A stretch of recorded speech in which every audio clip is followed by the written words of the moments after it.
लैरा धीरे धीरे बिस्तर से उठी, बिना चप्पल पहने, बिना जैकेट पहने, और धीरे धीरे केबिन का दरवाजा खोलकर बाहर निकल गई।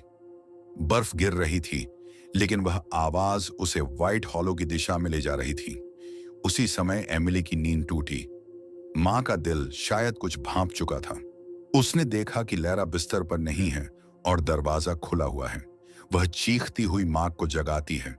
दोनों घबराए हुए सिर्फ टॉर्च लेकर बाहर भागते हैं। बर्फ में छोटे छोटे कदमों के निशान दिखते हैं। आसमान काला, हवा बंद, और सन्नाटा इतना गहरा कि खुद की धड़कनों की आवाज सुनाई दे। कुछ ही दूरी पर उनकी टॉर्च की रोशनी में दिखाई देती है लैरा।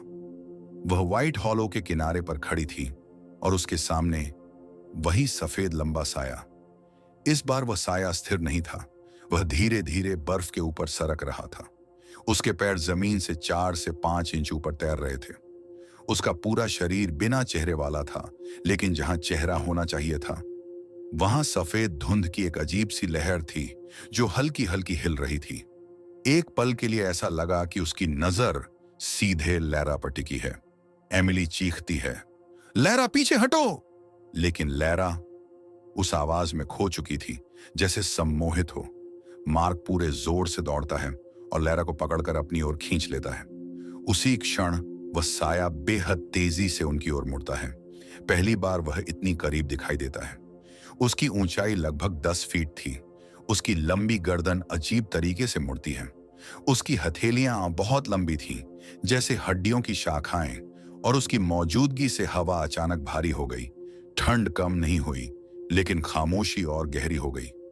ऐसा लगा जैसे आसपास की हवा, आवाज, तापमान सब रुक गया हो। साया धीरे धीरे हवा में झूलता हुआ थोड़ा आगे बढ़ा, लेकिन उसके बढ़ते ही बर्फ के नीचे की जमीन कड़कड़ाहट के साथ हिलने लगी।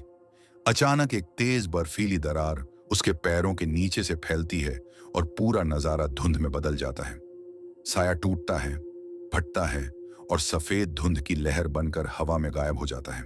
लेकिन जाते जाते खौफनाक लेकिन बहुत धीमी फुसफुसाहट छोड़ जाता है। Not done, not yet. तीनों किसी तरह दौड़कर वापस केबिन पहुंचते हैं और दरवाजा बंद कर देते हैं। अंदर आने के बाद ही उन्हें पता चलता है कि लैरा बेहोश हो चुकी है। एमिली रो रही थी। मार्क परेशान था, क्योंकि उसकी बेटी ने पहली बार अपने जीवन में किसी चीज से हार खाई थी। सुबह होते ही जब लैरा उठी, उसकी आंखों में हल्का सफेदपन था, जैसे पुतलियां थोड़ी धुंधली हो गई हों। उसकी आवाज भी बदल चुकी थी, धीमी, ठंडी। वह बोली, डैड, वो फिर आएगा। मार्क डर के मारे पूछता है, कौन? और लैरा बस खिड़की की ओर देखने लगती है। उसकी आंखें स्थिर हो जाती हैं और वह एक डरावनी मुस्कान देती है। जो कल आया था वो असली नहीं था। मार्क और एमिली दोनों का दिल रुक सा जाता है। मतलब? लैरा खिड़की की तरफ उंगली दिखाती है। असली वाला अभी बाहर खड़ा है। मार्क धीरे धीरे खिड़की का पर्दा हटाता है और जो वह देखता है उसे उसकी रूह तक जम जाती है। बर्फ के बीच खड़ा हुआ वही सफेद साया, लेकिन इस बार वह लैरा के चेहरे जैसा बन चुका था। उसी ऊंचाई का, उसी बालों का आकार, लेकिन सफेद धुंध से बना हुआ। और वह साया लैरा धीरे धीरे मुस्कुराता है, एक ठंडी मुस्कान जो इंसानी नहीं लगती। असली लैरा उसके पीछे खड़ी फुसफुसाती है, डैड, ये मुझे वापस लेने आई है। और बाहर वाला साया लैरा बर्फ में एक कदम आगे बढ़ता है, बिना आवाज, बिना पैरों के निशान, और स्क्रीन जैसे काली पड़ जाती है। कहानी यहीं खत्म नहीं होती, बल्कि एक ऐसे सस्पेंस पर रुकती है जो आगे और गहरा होगा। क्योंकि व्हाइट हॉलो का साया कभी किसी को बस एक बार नहीं बुलाता। वह तभी रुकता है जब वह जिसे बुला रहा है पूरी तरह उसका हो जाए। होकाइडो के उत्तरी इलाकों में, जहां बर्फ इतनी गहरी जमती है कि जमीन और आसमान एक जैसे सफेद दिखने लगते हैं, और जहां सर्दी का हर झोंका इंसान की त्वचा को ऐसे काटता है जैसे कोई अदृश्य चाकू चल रहा हो, वहीं एक पुरानी दंतकथा पीढ़ियों से फुसफुसाहटों में जिंदा है। एक ऐसी दंतकथा जिसे लोग युकी ओना नो माजो, यानी बर्फ की जादूगरनी के नाम से जानते हैं। और उसके बारे में कहा जाता है कि वह इंसान नहीं, बल्कि सर्दियों के देवताओं का एक त्यागा हुआ श्राप है जो सदियों से इंसानों से बदला ले रहा है। इस जादूगरनी के बारे में गांव वाले कहते हैं कि वह ठंडी हवा में सांस लेकर भी बर्फ को जन्म दे सकती है। उसकी आंखें सफेद बर्फ की तरह खाली और गहरी हैं और उसकी चाल इतनी हल्की है कि बर्फ पर भी उसके पैरों के निशान नहीं बनते। लोग मानते हैं कि वह किसी भी इंसान का रूप ले सकती है, किसी भी आवाज में बोल सकती है और किसी भी छाया में छिप सकती है। बस एक चीज कभी नहीं बदलती, उसके आसपास हमेशा तापमान अचानक गिर जाता है और बर्फ की चादर जमीन पर घनी होने लगती है, जैसे प्रकृति खुद उससे डरती हो। कहा जाता है कि उसकी आत्मा एक बार एक साधारण युवती थी जिसका गांव किसी अजनबी बीमारी के कारण खत्म हो गया था।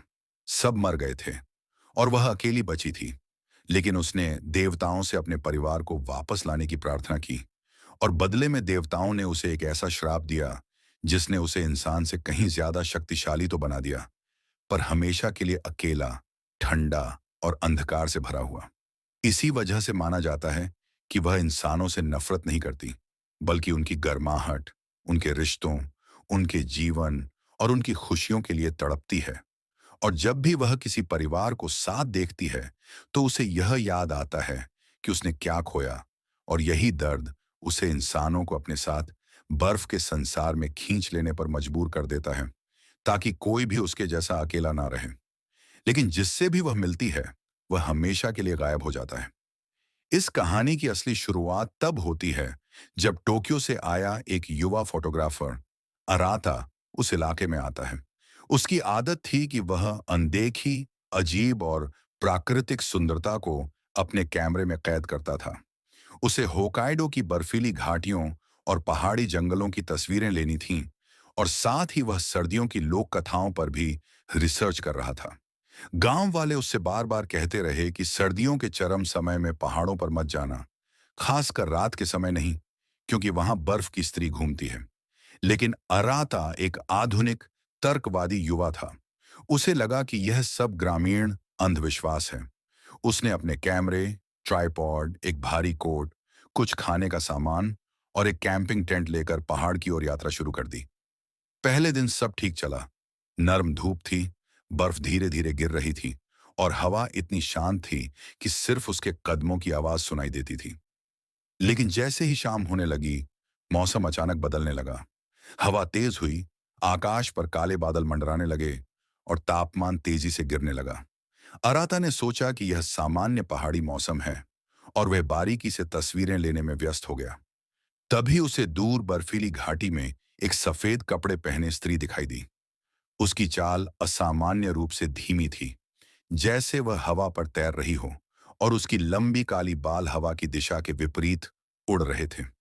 अराता ने सोचा कि यह शायद कोई स्थानीय लड़की होगी जो रास्ता भटक गई होगी। उसने कैमरा उठाया और झूम करके देखा, लेकिन जैसे ही उसने लेंस में देखा, उसे स्त्री के चेहरे पर आंखें दिखाई ही नहीं दी, सिर्फ सफेद खालीपन। उसकी रीढ़ में बिजली सी दौड़ गई। उसने कैमरा तुरंत नीचे किया, लेकिन जब उसने फिर से देखा, स्त्री अचानक गायब थी। पहली रात अराता ने जंगल के एक पुराने, लगभग टूट चुके लकड़ी के घर में शरण ली। भीतर बेहद ठंड थी, पर कम से कम तूफान से बचने की जगह थी। उसने आग जलाई, खाना गर्म किया और सोने की कोशिश की, लेकिन जैसे ही वह नींद में डूबने लगा, उसे बर्फ पर किसी के चलने की धीमी छप छप की आवाज सुनाई देने लगी। पहले उसे लगा कोई जानवर होगा, लेकिन फिर उसे घर के दरवाजे पर हल्की दस्तक सुनाई दी। फिर एक धीमी, लगभग फिसलती आवाज, खोलो, ठंड लग रही है। अराता जम गया। उसकी सांसें रुकने लगीं, क्योंकि वह आवाज बिल्कुल इंसानी थी, लेकिन उसमें किसी तरह की खोखली गूंज थी, जैसे किसी गहरी गुफा से आ रही हो। उसने दरवाजा नहीं खोला। कुछ देर बाद दस्तक बंद हो गई, पर उसकी जगह एक बहुत लंबी, बहुत तेज खरोंचने की आवाज शुरू हो गई, जो लकड़ी की दीवार को काटती चली गई। अराता ने डर के मारे आग बुझा दी और कोट ओढ़कर चुप हो गया। जब कई मिनट बाद वह आवाज रुकी और सब शांत हो गया, उसने सोचा शायद वह चली गई। लेकिन तभी अंधेरे कमरे में